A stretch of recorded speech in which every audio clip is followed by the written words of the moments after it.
ఎప్పుడో మా తాత ముత్తాతల నాడు కొక్కిలి దేవరా అని కొండల మధ్య ఉండేవాడంట.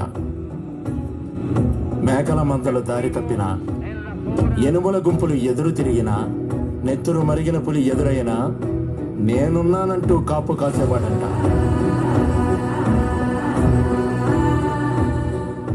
ఆ పేరే ఈయనకి పెట్టుకున్నాం. భద్రం దొర.